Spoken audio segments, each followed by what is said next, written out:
अस्सलाम वालेकुम। तो आज मैं फिर हाज़िर हुई हूँ बहुत ही एक मज़ेदार सी रेसिपी के साथ जो बहुत ही क्विकली बन जाएंगे। तो मैं भी आप समझ चुके हों, नहीं समझे तो मैं बता देती हूँ।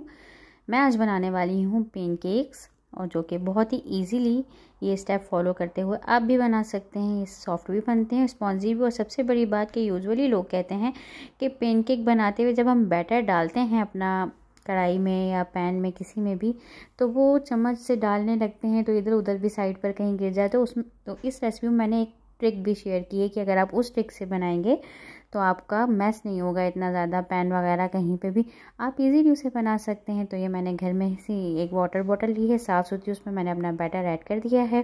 बॉटल के कैप के ऊपर मैंने एक होल कर लिया है इस तरह से, और अब इसे मैं अच्छे से बॉटल पे टाइट कर दूंगी। दूसरी साइड मैंने पैन कर लिया है हीट, और उसमें मैंने बटर की मदद से इसको ग्रीस कर लिया है। ज़्यादा हमें ज़रूरत नहीं है इसके अंदर ऑयल या बटर ऐड करने की, जस्ट ग्रीस करना है। और देखिए जनाब, बॉटल से हमने इस तरह पेनकेक, आप जिस साइज़ के चाहें छोटे बड़े उस तरह बना सकते हैं। तो इसे फॉलो करके बना के ज़रूर देखिएगा। तो ये इसको हमने उस वक्त तक कुक करना है कि ज़रा थोड़े से सॉफ्ट हो जाए और अच्छे से अंदर तक मैदा हमारा पक भी जाए।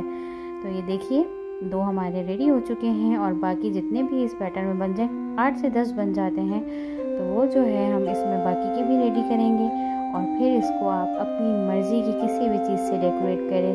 तो पहले तमाम रेडी करते हैं, फिर चलते हैं डेकोरेशन की तरफ। ये तकरीबन लास्ट है जो पकने वाला है। तो मैंने टोटल 7 से 8 बनाए थे, जिसे मैंने 2 से 4 इधर ले ली